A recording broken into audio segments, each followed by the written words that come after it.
Hello everyone, this is Satyendra Kumar. आप सभी का एग्जाम वॉरियर में मैं सत्येंद्र कुमार आप सभी का हार्दिक अभिनंदन एवं वंदन करता हूं। सबसे पहले आप सभी को गुड मॉर्निंग, राम राम, राधे राधे।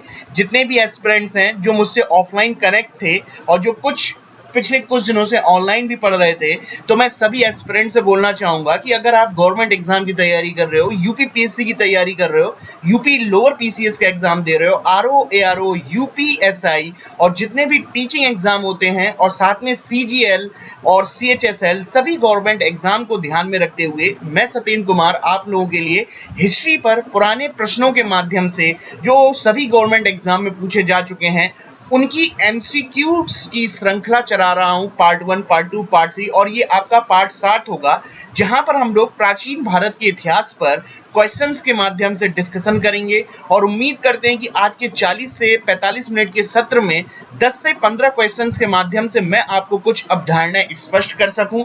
और जो हिस्ट्री के प्रति भय है, डर है कि ये एक डेट आधारित और रटने आधारित वाला एक सब्जेक्ट होता है, तो स्टूडेंट्स ऐसा नहीं है। अगर किसी भी चीज को कॉन्सेप्ट के आधार पर और कहानी स्टोरी के माध्यम से, टेलिंग के माध्यम से आप समझेंगे तो यकीन मानिए कि हिस्ट्री इतना कठिन सब्जेक्ट नहीं लगेगा, आपको इंटरेस्टिंग भी लगेगा।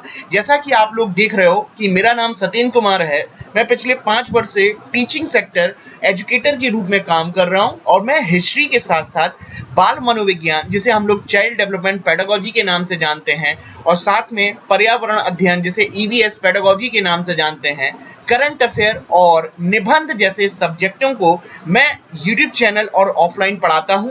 अगर आपको आज का लेक्चर थोड़ा भी पसंद आए तो आप लाइक, शेयर और सब्सक्राइब करने में बिल्कुल भी कंजूसी नहीं करेंगे और शेयर करते ही रहेंगे।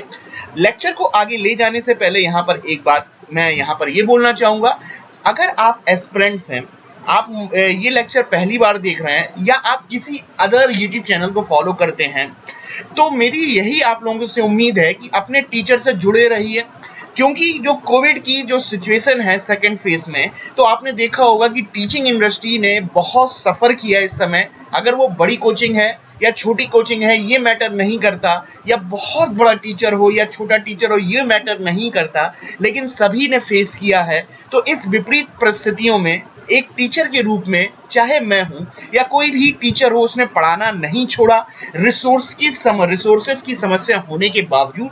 तो मैं यही बोलना चाहूंगा कि जो गुरु शिष्य की परंपरा है उस परंपरा को जीवंत बनाए रखिए और अपने टीचर से कनेक्ट रहिए कि वो इस विपरीत परिस्थिति में उसने आपका साथ नहीं छोड़ा, उसने पढ़ाना नहीं छोड़ा, तो आप भी उससे कनेक्ट रहिए, उससे मोटिवेट करिए, और वो तो आपको मोटिवेट करता ही है टीचर आपका। तो आइए आज के लेक्चर को हम लोग स्टार्ट करते हैं। 40 मिनट में यहाँ पर हम लोग हिस्ट्री को समझने की कोशिश करेंगे। तो चलिए हम लोग क्वेश्चन पे आगे बढ़ते हैं। तो आपके सामने कौन बनेगा करोड़पति का पहला क्वेश्चन स्क्रीन पर ये रहा। पहला क्वेश्चन आपके सामने बोल रहा है कि Gautam Buddha was born in 563 BC, BC यानी बिफोर क्राइस्ट, जिसे हिंदी में हम लोग ईसा पूर्व के नाम से जानते हैं। गौतम बुद्ध का जन्म 563 BC में हुआ था। इन विच क्षत्रिय फैमिली? 4 ऑप्शन आपके सामने हैं। पहला है शाक्य क्षत्रिय फैमिली, दूसरा है कुरु क्षत्रिय फैमिली, तीसरा है यदुवंशी और चौथा है आपका चंद्रवंशी। देखिएगा, ऑप्शन को एलिमिनेट करना भी आना चाहिए बच्चों। यदुवंशी या यादव वंश तो बहुत बाद में देखने को मिला, और यादव वंश आपको यदुवंशी वंश तो ईसवी में देखने को मिला है, और हम लोग तो यहाँ पर ईसा पूर्व की बात कर रहे हैं, और चंद्रवंशी वंश भी बाद में आया था। और सबसे पहले इसका डायरेक्ट आंसर आपको चाहिए तो हमें पता है कि गौतम बुद्ध का जन्म 563 BC में शाक्य क्षत्रिय परिवार में हुआ था। ऑप्शन ए बिल्कुल सही है। थोड़ा सा समझते हैं हम लोग। बच्चा लोग, गौतम बुद्ध का जन्म नेपाल की तराई में कपिलवस्तु नामक एक जगह है, और लुम्बिनी ग्राम में, जो कि नेपाल तराई का बेल्ट है, वहां पर लुम्बिनी ग्राम में कपिलवस्तु डिस्ट्रिक्ट में 563 ईसा पूर्व में क्षत्रिय परिवार में शाक्य गणराज्य में शाक्य क्षत्रिय परिवार में इनका जन्म हुआ था गौतम बुद्ध का।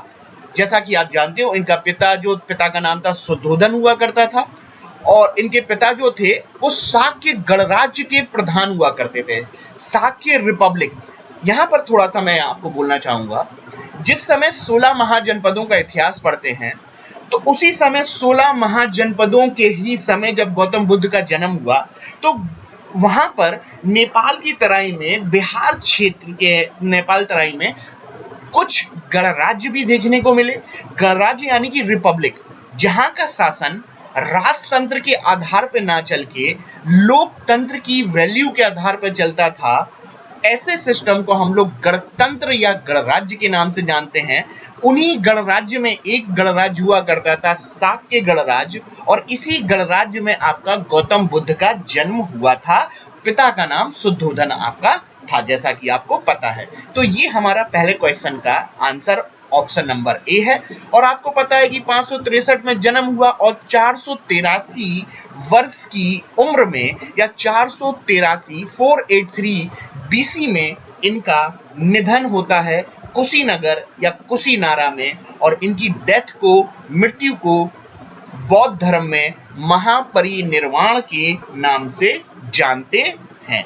तो ध्यान रखिएगा, 80 वर्ष की उम्र में 483 ईसा पूर्व में कुशीनगर, और उस समय कुशीनारा के नाम से जानते थे कुशीनगर को, वहां पर इनका अंतिम सांस ली या इनको मृत्यु हुई। और बौद्ध धर्म में मृत्यु को मृत्यु नाम बोलकर महापरिनिर्वाण के नाम से जाना जाता है।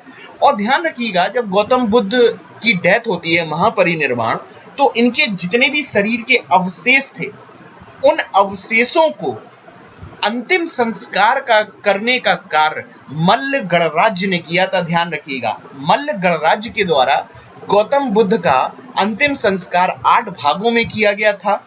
और बुद्ध से संबंधित जो भी महत्वपूर्ण चीजें होती थी, चाहे उनके खड़ाऊ हो गए या उनका कड़ा हो गया, चाहे उनके वस्त्र हो गए, 8 जगह दफनाने के बाद, उनकी कीमती चीजों को दफनाने के बाद, जहां उनके अवशेषों को दफनाया गया, बाद में अन्य भिक्षु संत हुए, उनके भी अवशेषों को दफनाया गया। और इन अवशेषों को जब दफनाया गया तो उस आकृति के ऊपर एक चबूतरे का निर्माण किया गया, और उस चबूतरे को बौद्ध धर्म में स्तूप की संज्ञा दी जाती है। तो ध्यान में रखिएगा, उन चबूतरों को स्तूप की संज्ञा दी जाती है। और अभी यहाँ पर मैंने ये भी बोला है कि मृत्यु को महापरिनिर्वाण बोला गया है, यानी कि जो चबूतरा, जो स्तूप बनाया गया है, वो स्तूप किसका प्रतीक होना चाहिए? महापरिनिर्वाण का या उनकी मृत्यु का। तो ये इंपॉर्टेंट बात है जो मैंने आपके साथ शेयर करी, ध्यान रखिएगा। थोड़ा सा और समझते हैं। आपने मिस्र के पिरामिड का नाम सुना होगा। मिस्र यानी कि इजिप्ट, नील नदी के पास एक प्राचीन सभ्यता हुआ करती थी, जैसे मिस्र की सभ्यता के नाम से जानते थे।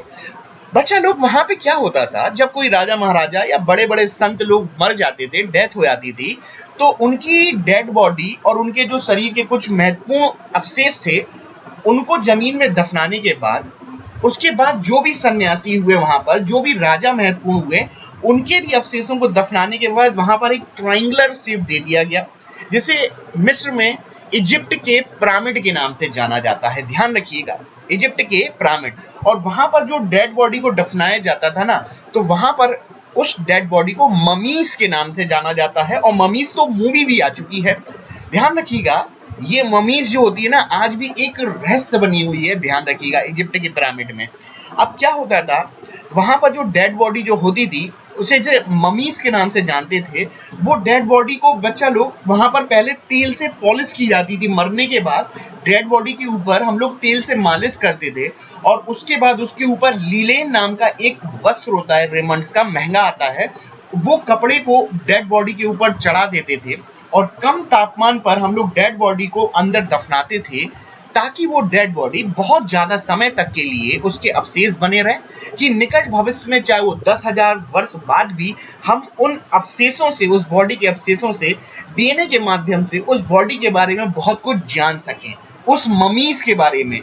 क्योंकि डीएनए के माध्यम से तो हमें बहुत कुछ पता चल सकता है। ये एक जनरल टॉक पहले क्वेश्चन से संबंधित आया, तो मैंने आपके साथ शेयर किया। उम्मीद करता हूं कि आप लोग महापरिनिर्वाण समझ चुके होंगे, और महापरिनिर्वाण का प्रतीक भी आप समझ चुके होंगे। भारत में स्तूप होता है, और महापरिनिर्वाण डेथ को बोला गया है। ठीक है, आइए अब हम लोग सेकंड क्वेश्चन को कवर करते हैं। सेकंड क्वेश्चन आपके सामने ये रहा, in which place Gautam Buddha delivered his first sermon. यानी कि हिंदी में ये बोलना चाह रहा है, गौतम बुद्ध ने अपना प्रथम उपदेश कहां पर दिया था? कुशीनगर, सारनाथ, पाटलिपुत्र, राजगीर। तो सबसे पहले गौतम बुद्ध ने अपना जो प्रथम उपदेश जो दिया था वो सारनाथ में दिया था। समझते हैं बहुत अच्छे से बच्चा लोग। गौतम बुद्ध को जब पीपल वृक्ष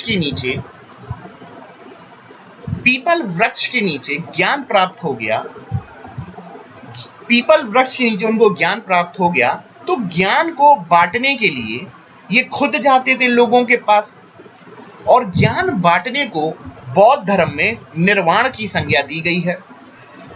जब जब ये जमीन पर चलते थे, क्योंकि प्राचीन काल में इन्हें इतनी ज्यादा उत्सुकता होती थी कि लोग नहीं आते थे इनके पास, ये खुद लोगों के पास जाते थे कि कैसे दुख दूर किए जाएं। पेड़ के नीचे इनको ज्ञान प्राप्त हो गया, ज्ञान का प्रतीक वृक्ष हो गया बोधि वृक्ष।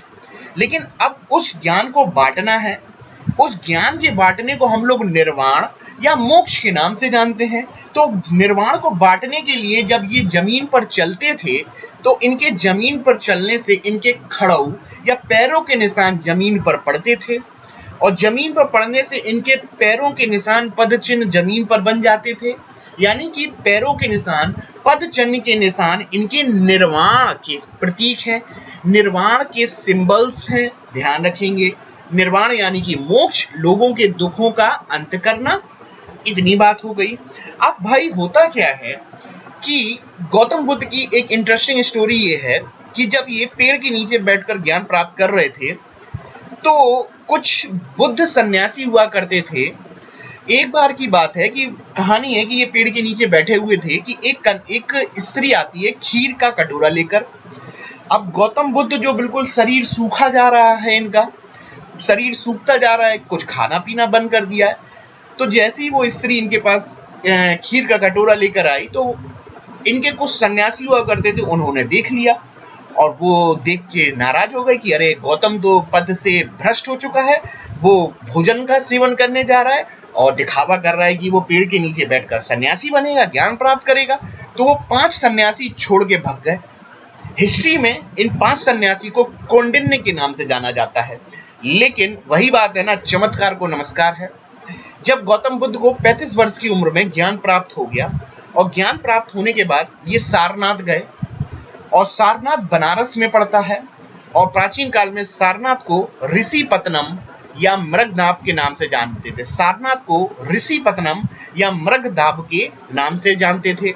अब जैसे ही ये सारनाथ पहुंचे, तो पहुंचते ही इनको 5 सन्यासी, वही सन्यासी जिन्हें कौंडिन्य के नाम से जाना जाता है, वह दिखते हैं। अब गौतम बुद्ध को देखते ही ये 5 सन्यासियों ने बोला कि हम बुद्ध को अपने पास नहीं आने देंगे। लेकिन जैसे ही बुद्ध पास आए, तो उन्हें बुद्ध की पर्सनालिटी, व्यक्तित्व बिल्कुल बेहतरीन लगी, क्योंकि उस समय तो गौतम बुद्ध ने ज्ञान प्राप्त कर ही लिया था। तो इन्हीं 5 सन्यासी को गौतम बुद्ध ने अपना पहला सरमन या पहला उपदेश सारनाथ में, बनारस में, और सारनाथ को ऋषिपत्तनम मृगदाब में अपना पहला उपदेश दिया था। और ये पहला उपदेश जो था, बौद्ध धर्म में धर्म चक्र के नाम से जाना जाता है। धर्म चक्र यानी कि धर्म का पहिया लगातार घूम रहा है। और धर्म का पहिया क्या, यानी कि धर्म का अर्थ यह है कि लोगों के लिए कल्याण का काम करो, अहिंसा का प्रयोग ना करो, लोगों के दुख दूर करो, प्रगति करो, विकास करो। इसी का संबंध लगाया जाता है धर्म चक्र से। और इसी धर्म चक्र को आगे चलकर अशोक ने अपने स्तंभों पर सिंगों के माध्यम से और एक चक्र के माध्यम से, जिसमें 24 तीलियों के माध्यम से अपने स्तंभों में व्यक्त किया था। उम्मीद करता हूं कि सेकंड क्वेश्चन का आंसर आप लोग सारनाथ लगा लिए होंगे। नेक्स्ट क्वेश्चन में हम लोग और एक्सप्लेन करेंगे। चलिए, अब तीसरा क्वेश्चन है, which among the following is not 4 noble truth of Buddha. यानी कि इनमें से गौतम बुद्ध का कौन सा 4 आर्य सत्यों में से एक नहीं है। नोबल ट्रुथ को बोला जाता है 4 आर्य सत्य। क्या होते हैं समझते हैं। पहले तो क्वेश्चन समझ लेते हैं कि बुद्ध के 4 आर्य सत्यों में से इनमें से कौन सा नहीं है। बच्चा लोग, जब गौतम बुद्ध ने अपना प्रथम उपदेश सारनाथ में अपने 5 सन्यासियों को दिया, कौंडिन्य को दिया, जिसे धर्म चक्र के नाम से जानते हैं। और ये धर्म चक्र जो था ना, पूरा का पूरा जो बेस्ड था लोगों के दुख कैसे दूर किए जाए। और गौतम बुद्ध ने लोगों के दुख दूर करने से संबंधित इसी सारनाथ में 4 उपदेश दिए थे, जिसे नोबल ट्रुथ या सार्वभौमिक आर्य सत्य के नाम से जाना जाता है। जैसा कि बुद्ध की पूरी दुनिया दुख पर कॉन्सेंट्रेट है, तो इसी दुख से संबंधित 4 नोबल ट्रुथ थे। क्या थे? पहला था दुख, दूसरा दुख है तो कोई ना कोई कारण होगा, दुख। दूसरा दुख का कारण, और दुख का कारण क्या है? लालच, तृष्णा। 4 आर्य सत्य में पहला दुख, दूसरा दुख का कारण, और तीसरा दुख दूर करने का निदान। निदान यानी कि कैसे दूर किया जाए, और निदान एक ऐसा है जिसे हम लोग अष्टांगिक मार्ग के नाम से जानते हैं। 4 बोले, पहला बोला दुख, दूसरा बोला दुख का कारण, और तीसरा दुख का निदान, और निदान अष्टांगिक मार्ग। एक निदान करना है, कैसे? एक मार्ग के द्वारा, जिसे अष्टांगिक मार्ग के नाम से जानते हैं। यानी 8 रास्तों का प्रयोग करके हम लोग लोगों के दुखों का अंत कर सकते हैं। इस अष्टांगिक मार्ग को बौद्ध धर्म में मध्यम मार्ग का नाम दिया गया है, और जिसे दर्शन शास्त्र में प्रतीत समुत्पाद के नाम से जानते हैं। ये 4 आर्य सत्य जो हैं, वाराणसी में, बनारस में गौतम बुद्ध ने दिए थे, जिसे आर्य सत्य के नाम से जाना जाता है। मन में आ रहा हो मध्यम मार्ग क्या होता है? मध्यम मार्ग का अर्थ बौद्ध धर्म ने, गौतम बुद्ध ने बताया, भाई 10 रोटी खाओगे तो पेट खराब हो जाएगा। बात भी सही है, बहुत से लोग खा सकते हैं। 15 खा लोगे पेट खराब हो जाएगा, 2 खाओगे तो भूखे रह जाओगे, फिर मांगोगे 1 घंटे बाद तीसरी रोटी दे दो, फिर बोलोगे चौथी रोटी दे दो 1 घंटे बाद। यानी कि 15 से भी समस्या, पेट खराब हो गया। 2 रोटी खाई तो भूखे रह गए। यानी कि एक बीच का रास्ता होना चाहिए, जहां पर बहुत अति नहीं होना चाहिए, एक बैलेंसिंग अप्रोच हो। इस बैलेंसिंग अप्रोच को अष्टांगिक मार्ग के नाम से जानते हैं, मध्यम मार्ग के नाम से जानते हैं, प्रतीत समुत्पाद के नाम से जानते हैं। अगर किसी भी इंसान का संकल्प ले ले, उसमें व्यायाम कर ले, और साथ साथ अगर उसने संकल्प ले लिया, उसने व्यायाम कर लिया, और उसकी सही अप्रोच हो, सही एटीट्यूड हो, सही व्यवहार हो, सही अनुशासन हो, इस तरह चीजों को फॉलो करे, तो लोगों के जीवन से दुखों का अंत हो सकता है। इसी को आर्य सत्य के नाम से जाना जाता है, इसी को अष्टांगिक मार्ग के नाम से जाना जाता है, इसी को प्रतीत समुत्पाद मध्यम मार्ग के नाम से जाना जाता है। आइए तो हम लोग इन ऑप्शनों को चेक करते हैं। World is full of suffering, यानी कि पूरा का पूरा विश्व दुखों से भरा पड़ा है। ये तो मैंने बोला ही है, 4 नोबल ट्रुथ में दुख है। डिजायर, कॉज, सफरिंग, ये बोलना चाह रहा है दुख का कारण क्या है? इच्छा। डिजायर यानी कि इच्छा, यानी कि लालच। ये अभी थोड़ी देर पहले बोला था दुख है, तो दुख का कारण भी है। कारण क्या? तृष्णा या लालच। और डी ऑप्शन देखिए, सफरिंग विल रिमूव। सफरिंग यानी कि दुख को रिमूव किया जा सकता है। कैसे? निदान। और कैसा? अष्टांगिक मार्ग। और यही तो आर्य सत्य होते हैं, यानी कि ए भी सही, बी भी सही, डी भी सही, यानी कि ऑप्शन नंबर सी जो है वो आपका नहीं होता। यही 4 में से नहीं है, यही ऑप्शन नंबर सी आपका आंसर होगा। Desire best way to get moksha. अरे डिजायर से मोक्ष कैसे प्राप्त कर लोगे? डिजायर ही तो सबसे बड़ा कारण है लोगों के दुखों का, और जब लोग दुख में हो जाएंगे तो मोक्ष कैसे प्राप्त करेंगे? दुखों का अंत कैसे होगा? यानी कि ये आर्य सत्य नहीं है, और यही आपका आंसर है। उम्मीद करता हूं आपने सी ऑप्शन लगा लिया होगा और आंसर आपको मिल गया होगा। अब हम लोग आगे बढ़ते हैं। चलिए, इंपॉर्टेंट है। Where was the first Buddhist council held? Where was the first Buddhist council? देखिएगा, बौद्ध धर्म से संबंधित 4 बौद्ध संगीतियों का बुद्धिस्ट काउंसिल का आयोजन किया गया। उसी से संबंधित हमारा प्रश्न है, जो भी बोलूंगा उसको ध्यान से सुनेंगे। बच्चा लोग, पहली बुद्धिस्ट काउंसिल जो हुई थी वो ऑप्शन नंबर डी लगाइए। क्या लगाया आप लोगों ने? डी लगा लिया ना? बोलो राम, बोलो। डी लगाया, बिल्कुल सही। ऑप्शन नंबर डी सही है, राजगीर। थोड़ा समझते हैं। देखिएगा बच्चा लोग, बिहार में मगध की प्राचीनतम राजधानी राजगीर थी और इस राजगीर को राजगृह के नाम से जानते हैं। और इसी राजगीर राजगृह में प्रथम बौद्ध संगीति का आयोजन हुआ और उस समय भारतवर्ष में या मगध में हर्यक वंश का शासन था। किस वंश का? हर्यक वंश का शासन था। और प्रथम बौद्ध संगीति के समय, हर्यक वंश के समय, उस समय का राजा अजातशत्रु था। तो अजातशत्रु के शासनकाल में प्रथम बौद्ध संगीति का आयोजन किया गया और इस संगीति की अध्यक्षता, प्रेसिडेंसी जो थी, महाकश्यप के द्वारा की गई थी।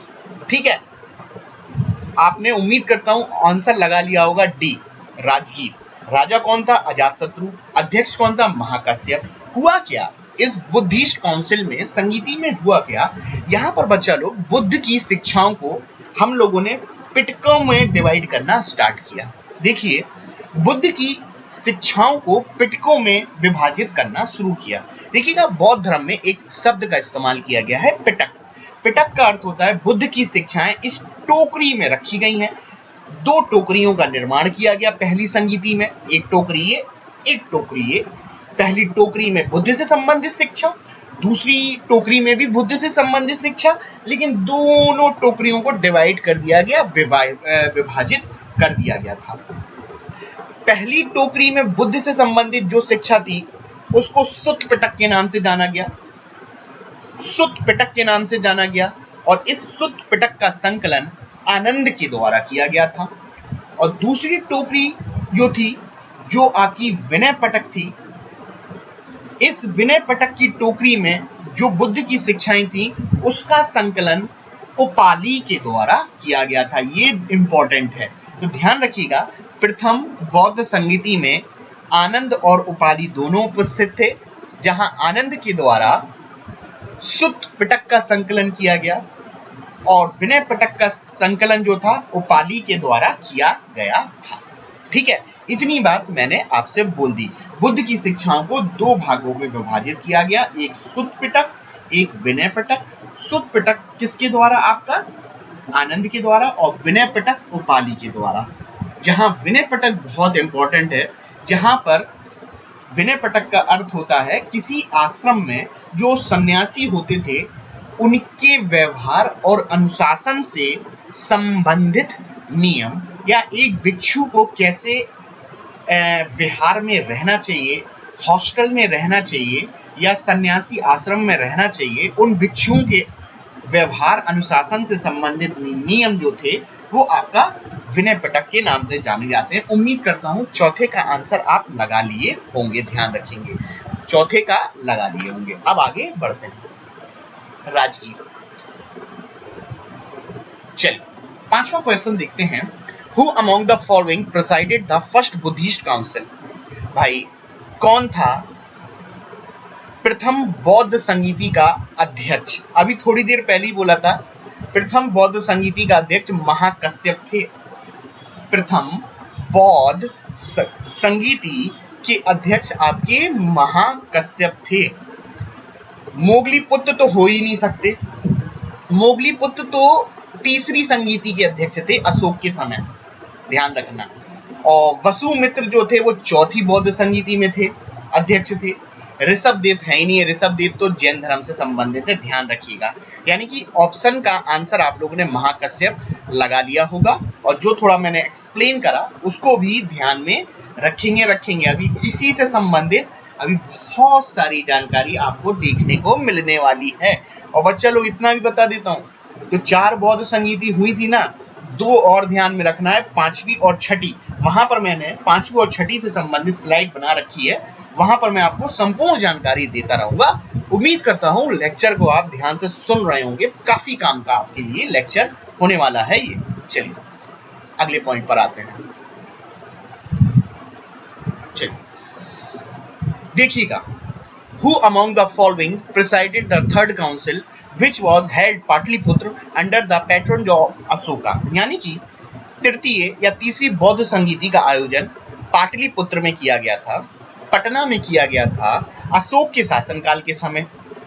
तो उस समय अध्यक्ष कौन था उस संगीति का?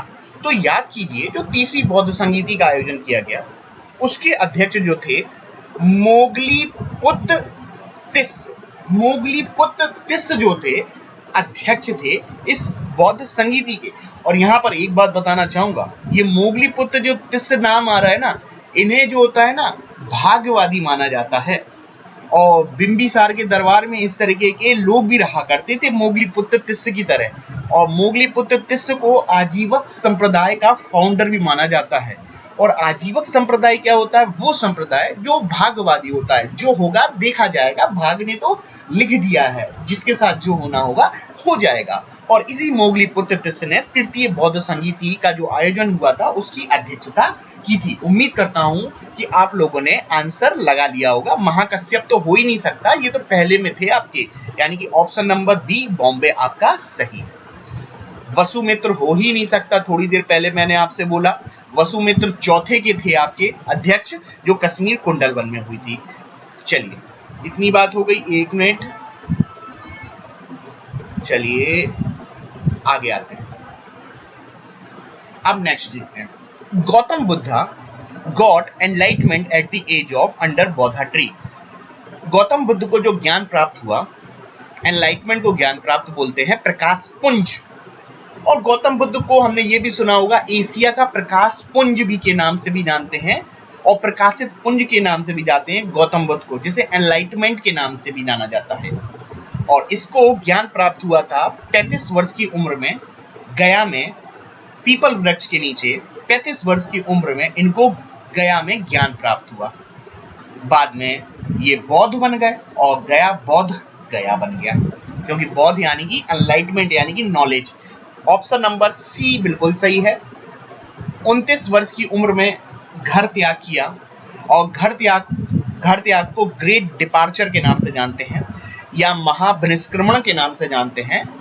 घर छोड़ने को बौद्ध धर्म में बोला गया है महाबहिष्क्रमण, ग्रेट डिपार्चर। और जब घर छोड़ा तो इनके साथ सिर्फ और सिर्फ घोड़ा हुआ करता था, यानी कि घर छोड़ने का प्रतीक क्या है? सिर्फ और सिर्फ घोड़ा। और घर छोड़ने की घटना को क्या बोला गया है? महाबहिष्क्रमण। 29 वर्ष की उम्र में घर छोड़ा और 35 वर्ष की उम्र में इनको बोधि वृक्ष के नीचे ज्ञान प्राप्त हुआ था। और आगे चल के तो इनके वृक्ष को ही काट दिया गया था। शशांक जैसे राजा है जो कि ब्राह्मण थे, पश्चिम बंगाल के गौड़ वंश के राजा शशांक जो थे, उन्होंने आगे चल के और पुष्यमित्र शुंग जैसे राजाओं ने इस बोधि वृक्ष को ही कटवा दिया था, खास तौर से शशांक ने। तो ध्यान रखिएगा, 35 वर्ष की उम्र में ज्ञान प्राप्त हुआ था। उम्मीद करते हैं आप लोग समझ गए होंगे। आइए 8वां भी हम लोग कवर करने की कोशिश करते हैं। What is the literal meaning of Buddha? बहुत इंपॉर्टेंट है। What is the literal meaning of Buddha का मीनिंग क्या होता है? अभी थोड़ी देर पहले मैंने बोला है बुद्धा यानी कि नॉलेज, जागना। तो इसका आंसर आपको मिलने वाला है एनलाइटमेंट वन। बिल्कुल, एनलाइटमेंट का अर्थ होता है जागृत या नॉलेजेबल पर्सन, और अवेकन वन का वही मतलब जागना या एक प्रकाशित करना। यानी कि बुद्धा का मीनिंग ए और बी बिल्कुल सही है। सन्यासी नहीं होता, सन्यासी को बौद्ध धर्म में भिक्षु, भंते या वत्स के नाम से जाना गया है। सन्यासी को हम लोग बुद्धा नहीं बोलते। यानी कि 8वें का आंसर ऑप्शन नंबर ए और ऑप्शन नंबर बी बिल्कुल सही होगा, यानी कि डी ऑप्शन बिल्कुल सही है आपका। और इसको एलिमिनेट भी कर सकते हो जब मैंने आपको बुद्धा बता दिया है। ठीक है, उम्मीद करता हूं कि 8 क्वेश्चन आपको समझ में आए होंगे। अब हम लोग 9वें पर आते हैं। बहुत ध्यान से सुनेंगे। Who among the following king was cut down the Bodhi tree in 2nd century BC and in 600 AD? बहुत ध्यान से देखेंगे कि जहां पर गौतम बुद्ध ने ज्ञान प्राप्त किया, उस ज्ञान जो प्राप्त किया गया में, बौद्ध गया में, उस बोधि वृक्ष को किसने कटवा दिया था? हमें पता है कि इस बोधि वृक्ष को कटवाने का काम अशोक तो कर ही नहीं सकता, बिंबिसार हो ही नहीं सकता। तो इनमें से तो कुछ हैं जो बौद्ध धर्म को मानते थे। पुष्यमित्र शुंग जो था प्योर ब्राह्मण वंश, हिंदू वंश पर था। और शशांक भी, जो कि शशांक जो था ना, वो पश्चिम बंगाल में एक क्षेत्र होता था गौड़, पश्चिम बंगाल को गौड़ के नाम से जानते थे और इसके वंश को गौड़ वंश के नाम से जानते थे, शशांक को। तो पुष्यमित्र शुंग ने तो कितने स्तूपों को नष्ट किया है, 80,000 स्तूपों को नष्ट करने का आरोप है। और किंग शशांक ने तो उस वृक्ष को ही कटवा दिया था जहां पर इन्होंने ज्ञान प्राप्त किया था। उम्मीद करता हूं 90 का आंसर आपको मिल गया होगा, ए के रूप में आप लोगों ने आंसर लगा लिया होगा। ठीक है, ध्यान रखेंगे जितना भी एक्सप्लेन करते हैं हम उसको आप अगर ध्यान से सुनेंगे तो वो बहुत काम का है। ठीक है, अब आगे थोड़ा सा बनते हैं।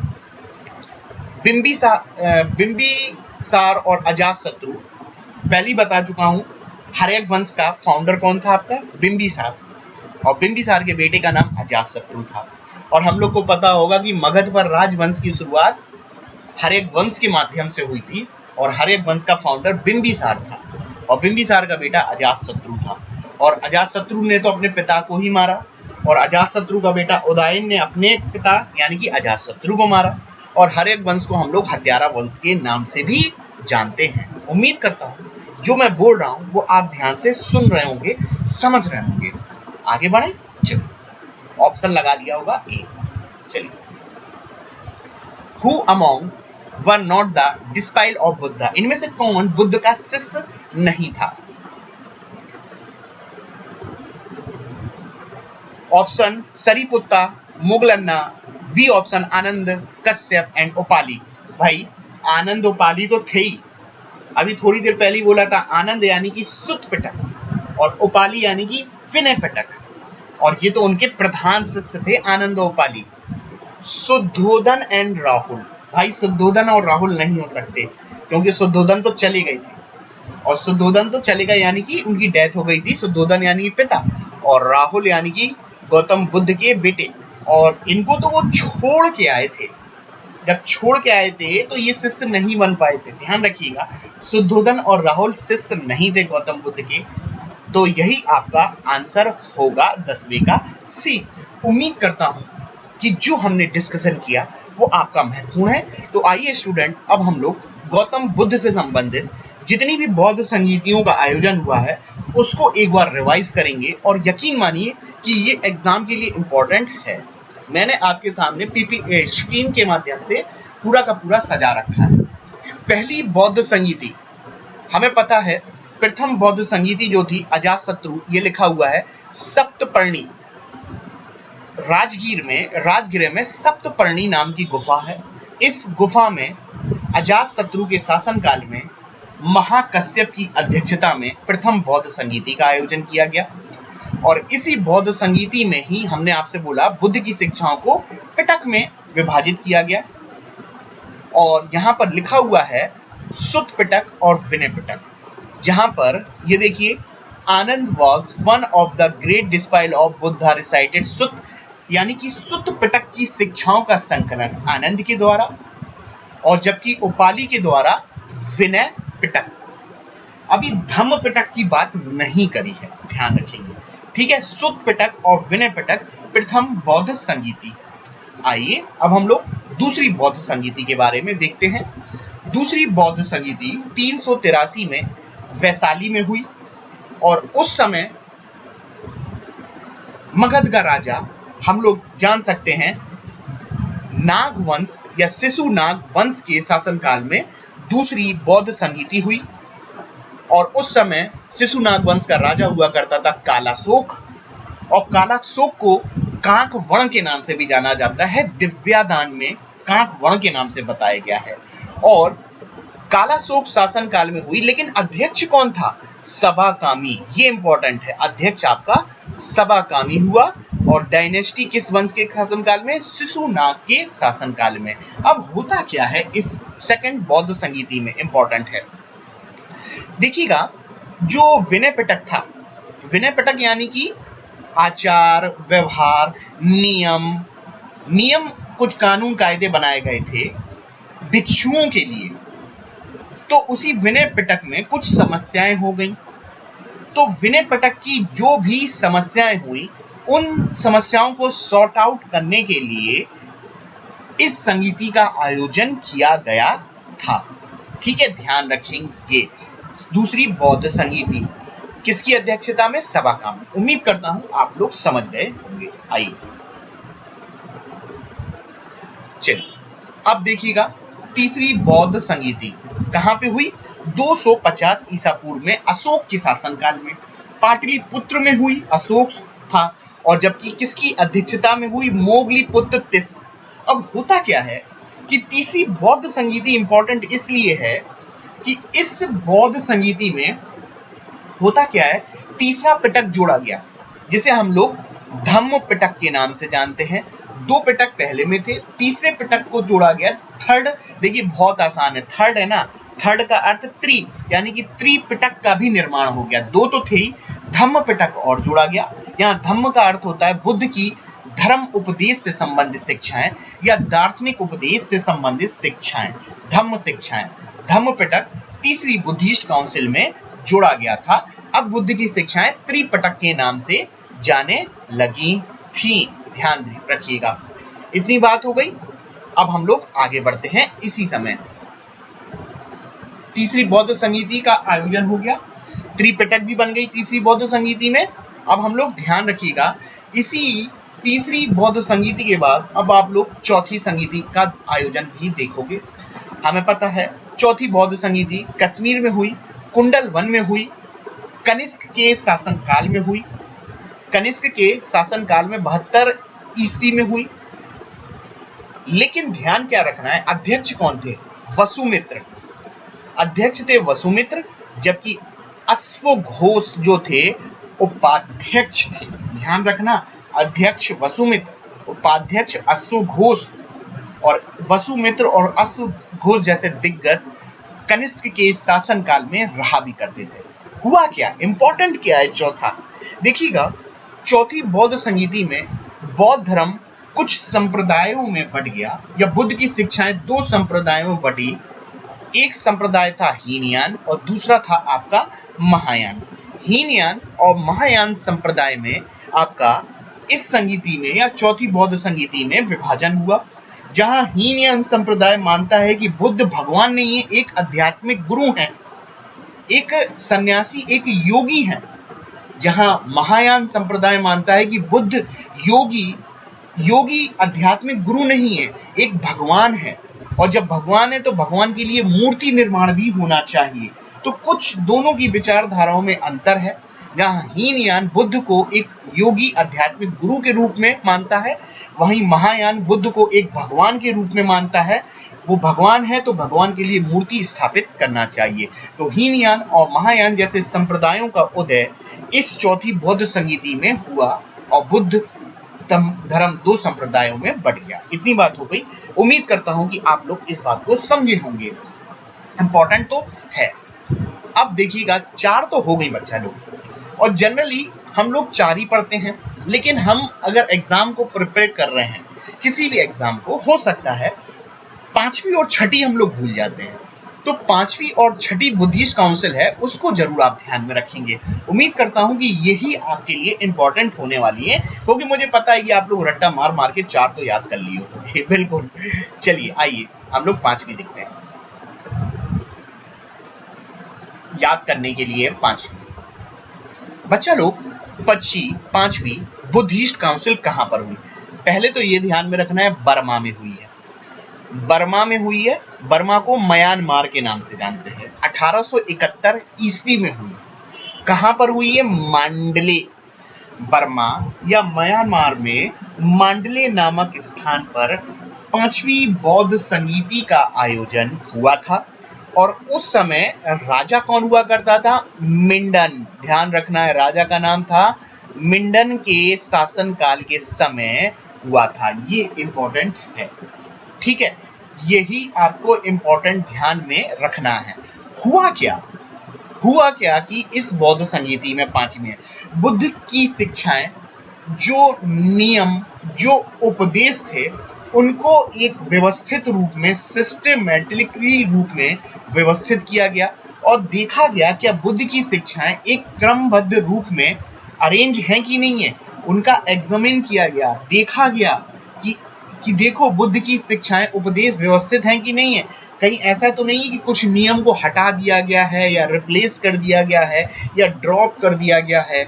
इस तरीके की जानकारी पांचवी बौद्ध संगीति में देखने को मिलती है। कहाँ हुई है ये ध्यान में रखना है। मांडले में हुई है, बर्मा में हुई है। राजा कौन था? मिंडन था। और कौन अध्यक्ष थे? तो 3 नाम हैं, बहुत डिफिकल्ट से नाम हैं, ये लिखे हुए हैं। जागर भिवमसा, नरिंद भिदजा और सामान गलसमा। ये 3 डिफरेंट कठिन से नाम बच्चा लोग आपको ध्यान में रखने ही पड़ेंगे कि ये JNS सॉल्ट में ध्यान में रख लेंगे। ये जो थे आपके अध्यक्ष थे, जबकि राजा किंग मिंडन हुआ करता था। कहाँ पे हुई थी वो भी बता दिया, और हुआ क्या, किस लिए हुई थी वो भी मैंने आपको बता दिया है। उम्मीद करता हूँ 5वीं बुद्धिस्ट काउंसिल आप समझ गए होंगे। अब आते हैं आज का लास्ट पॉइंट, छठी बौद्ध संगीति का आयोजन कहाँ पर हुआ। देखिएगा, छठी बौद्ध संगीति बर्मा में होती है, म्यांमार में होती है, और ये भाई 1954 में हुई है ईस्वी में। कहाँ पर? बुर्मा में, काबा आय में हुई है। काबा आय में बर्मा में 1954 में हुई। अब देखिएगा, ध्यान क्या रखना है कि उस समय बर्मा में किसकी गवर्नमेंट के समय हुआ है, ये मोस्ट इंपॉर्टेंट है। ध्यान रखिएगा, under the Burma government led by the prime minister you know, यानी कि जब छठी बौद्ध संगीति हुई 1954 में बर्मा में, काबा आय में, उस समय बर्मा का प्रधानमंत्री या मिनिस्टर कौन हुआ करता था? यू नो, ये बहुत इंपॉर्टेंट है। यूनो प्राइम मिनिस्टर हुआ था, उसके समय ये हुई थी छठी बुद्धिस्ट काउंसिल। अब इंपॉर्टेंट क्या है, देखिएगा, यहाँ पर एक गुफा का निर्माण किया गया, कंस्ट्रक्शन ऑफ महापाषाण गुफा, यानी कि एक बहुत बड़ी गुफा का निर्माण किया गया, जिसे हम लोग महापाषाण गुहा के नाम से जानते हैं। और ये गुफा जो थी ना, बिल्कुल मिलती जुलती थी आपकी सप्तपर्णी गुफा। और ये सप्तपर्णी गुफा वही है जहां पर प्रथम बौद्ध संगीति का आयोजन हुआ था। ध्यान में रखिएगा, इंपॉर्टेंट ये है कि इस छठी बुद्धिस्ट काउंसिल में एक महापाषाण गुहा का निर्माण किया गया था, और ये महापाषाण गुहा जो थी भारत की सप्तपर्णी गुफा से बिल्कुल मिलती जुलती थी। और ये सप्तपर्णी गुफा वही है जहां पर प्रथम बुद्धिस्ट काउंसिल का आयोजन किया। उम्मीद करता हूं कि 5वीं बौद्ध संगीति जो छठी बौद्ध संगीति है, 5वीं और छठी दोनों बर्मा में देखने को मिल रही है। एक मांडले में हुई है, तो छठी आपकी काबा ए में हुई है। इंपॉर्टेंट ये है कि महापाषाण गुहा का निर्माण जो हुआ वो किस में, 5वीं में या छठी में या तीसरी में या दूसरी में? तो छठी में हुआ था, और ये मिलती जुलती थी सप्तपर्णी गुफा से। तो स्टूडेंट्स, ये आज का हमारा लेक्चर था, जहां पर मैंने आपको समझाने की कोशिश करी, बुद्धिस्ट से संबंधित आपको शिक्षा दी, बुद्धिस्ट से रिलेटेड प्रीवियस कुछ MCQs आपको देने की कोशिश करी गई। और साथ में ये भी ध्यान में रखना कि जो छठी बौद्ध संगीति थी ना, इसमें जो विनय पिटक, धम्म पिटक था, उनका संरक्षण किया गया। और ये भी ध्यान में रखिएगा, 500 बुद्धिस्ट स्कॉलर, यानी कि 500 से अधिक लोग जो बुद्ध से संबंधित स्कॉलर होते थे, ज्ञानी वाले, 8 देशों के लोग इस परिषद में पार्टिसिपेट किए थे। किसमें? छठी वाली में। और साथ में धम्म और विनय पिटक का संरक्षण भी किया गया आपका। तो बच्चा लोग, जनरली हम लोग एग्जाम में पढ़ते हैं बौद्ध धर्म, तो हम लोग जनरली 4 बुद्धिस्ट काउंसिल को ही तैयार कर लेते हैं। तो छठी और 5वीं को क्यों छोड़ दें यार? वक्त बदल रहा है, ट्रेंड बदल रहा है, नए नए क्वेश्चन जनरेट हो रहे हैं, और ये आज का कंटेम्परेरी है। तो 5वीं और छठी बुद्धिस्ट काउंसिल को आप जरूर ध्यान में रखेंगे, जिसको हम लोग छोड़ देते हैं। तो ये था आज का हमारा लेक्चर। मैं सत्येंद्र कुमार आपको एग्जाम वॉरियर के माध्यम से आप लोगों को हिस्ट्री से संबंधित लेक्चर दे रहा हूं।